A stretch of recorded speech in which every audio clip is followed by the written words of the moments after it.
Hi, I'm Misty Velasky, and this is Ojai Valley News in depth. Joining me today is a very special guest, Bill Buchanan, the Ojai Valley News publisher and owner. Thank you very much for stepping around the corner to visit me. Well, thanks. So last Wednesday, while we were getting ready for the tennis tournament, enjoying the sunshine, we got a very scary email from you. You were heading to your basement in Tuscaloosa, Alabama.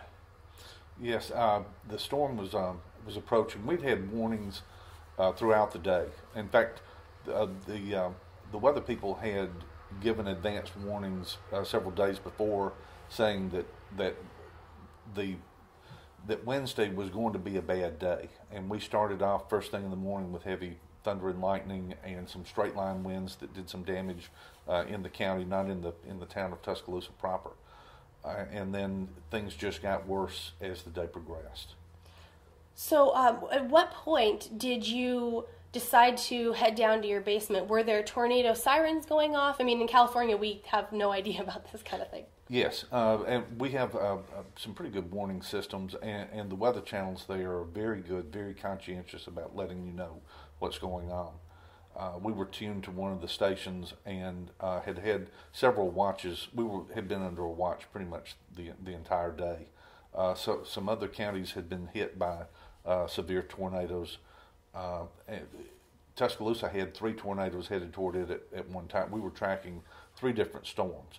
One went north, one went south, and then the one that came upon us. That was mid-afternoon, late afternoon, and we received the warning, and the tornado had been spotted on the edge of the county, and so we went to the safe place in our basement.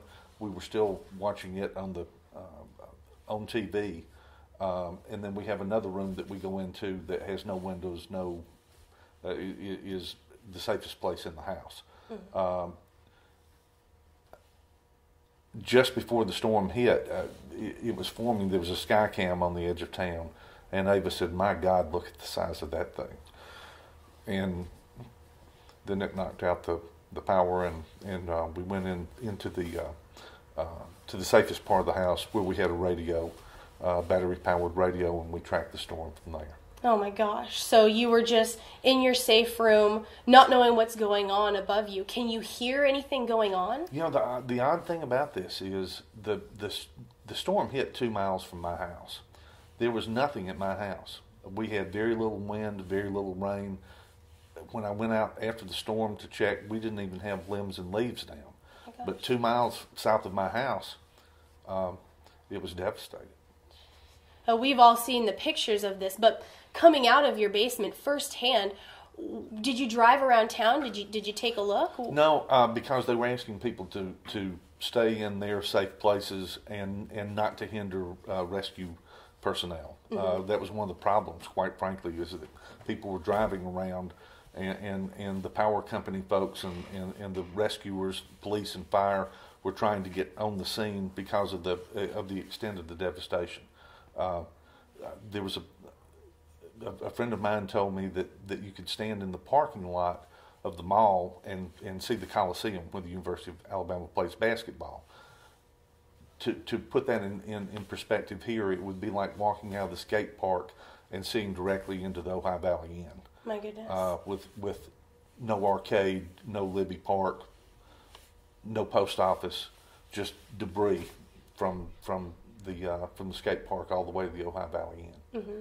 Now, when you did actually leave your house, you decided that you were scheduled to come to Ojai last weekend on Saturday, and you made the decision to go ahead and come out here again. Yes, because there was really, outside of volunteering there was not really anything that I could do. Ava has been volunteering, and several friends have been volunteering each day, feeding rescue workers, and then later on, just taking supplies to some of the hard-hit areas and just handing out diapers and water. And when someone loses everything, you don't think about what all they need. Mm-hmm. They need everything, but especially things like diapers for the children, and everybody needs water, food, that type of thing. Mm-hmm. And so Ava has been volunteering each day. There were things I needed to do here. Our power was on. Our house was not damaged. We were extremely fortunate. There was I have friends who have lost their businesses and their houses, but there's no loss of life with anyone that we're associated with. Mm-hmm. We have heard of no one that we know that related to our friends that have suffered loss of life, and we're very thankful. Mm-hmm. Now, heading to the airport, then I'm sure there were some real scary things that you were seeing. Living in Tuscaloosa for as many years as you have, describe that. What were you seeing around you? We skirted part of the damage, a lot of the damaged areas. As of Saturday, there were some roads that still were not open, and so I did not go into areas that had the most damage because they were not opened up until this weekend. Later on this weekend.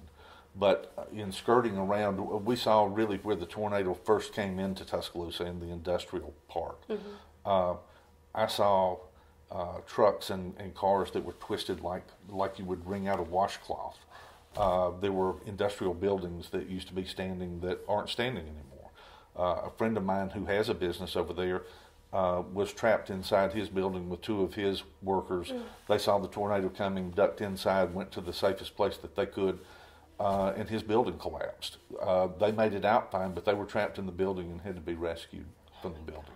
So there were a lot of buildings that were gone, trees uprooted and snapped off, cars that, like I say, were just completely mangled, and you don't really know where those cars may have come from because one of the problems with this storm, and one of the reasons it was so destructive, it was so large. The storm was almost a mile wide, and it had a huge debris ball in it, so it had sucked up lumber and glass and steel and things that it had destroyed, but were sucked up in that, and then those things were beating against the houses when it landed as it made its way through town. Those things were flying around and doing a lot of destruction. Incredible stories come out of this. One of the things is there were receipts from Tuscaloosa businesses that wound up in Birmingham, Alabama, 60 miles away. Oh my gosh. That were just sucked up into the storm and deposited there. Oh my gosh. It was just, we've been hit by tornadoes before, and destructive tornadoes, but the path was not nearly as wide as this one. But that said, it could have been so much worse if it had hit the university campus. There's some large dorms. There's one dorm, a women's dorm there that holds 900 women. So it could have been a lot worse. Yeah, I can only imagine. And you've lived in Tuscaloosa for quite some time. What does this mean for this town? I mean, this is a very proud town. You guys have that wonderful university. It's a very unified, community. Where do you go next? That's a good question. The rebuilding is going to be, it's going to take a long time. This storm did a tremendous amount of damage. Hundreds of businesses and houses were lost. Several hundred people were displaced. They're homeless now. There's nothing standing. A friend of mine who has rental property lost 12 of his houses. They will have to completely rebuild. And so this is not a partial damage.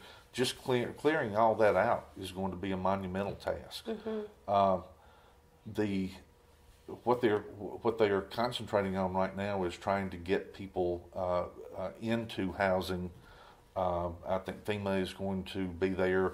I don't know if they're going to use trailers or what they're going to use for temporary housing, because the rebuilding process will be will take quite a while because there's just so much of it to be done.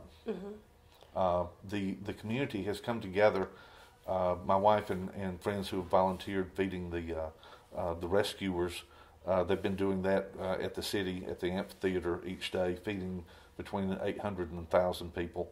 I understand that Billy Graham's son, Franklin Graham, his group is sending 600 people to town that will be there for a good while to help in whatever capacity that they can help. But the rebuilding will be, it'll take a long time.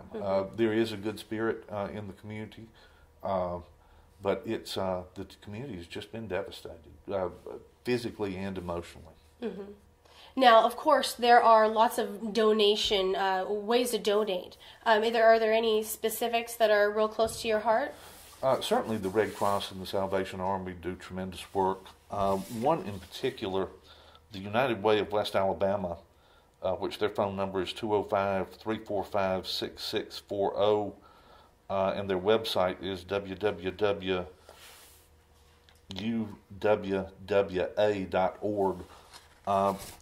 The United Way will, that money will stay in Alabama. I do want to say thanks to a number of people from Ojai who have contacted me and expressed their concern about our safety. As I say, we were extremely lucky. I could not believe the devastation. When I walked out of my house, there was basically nothing. The sky was a funny color, but there was, you couldn't tell that a storm had been through. And then you see the pictures of things that are just flattened for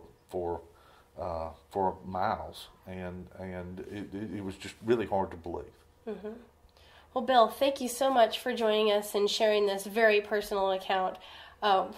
Obviously, our hearts go out to you guys, and please extend to Ava our thanks for all of her hard work and staying behind. Thank you, and thank you to all the people here at the office and my friends here in Ojai for expressing their concern and their thoughts and prayers. Absolutely. I'm Misty Velasky. This is Bill Buchanan, owner and publisher of the Ojai Valley News. This has been Ojai Valley News In Depth, brought to you by Ojai Surplus.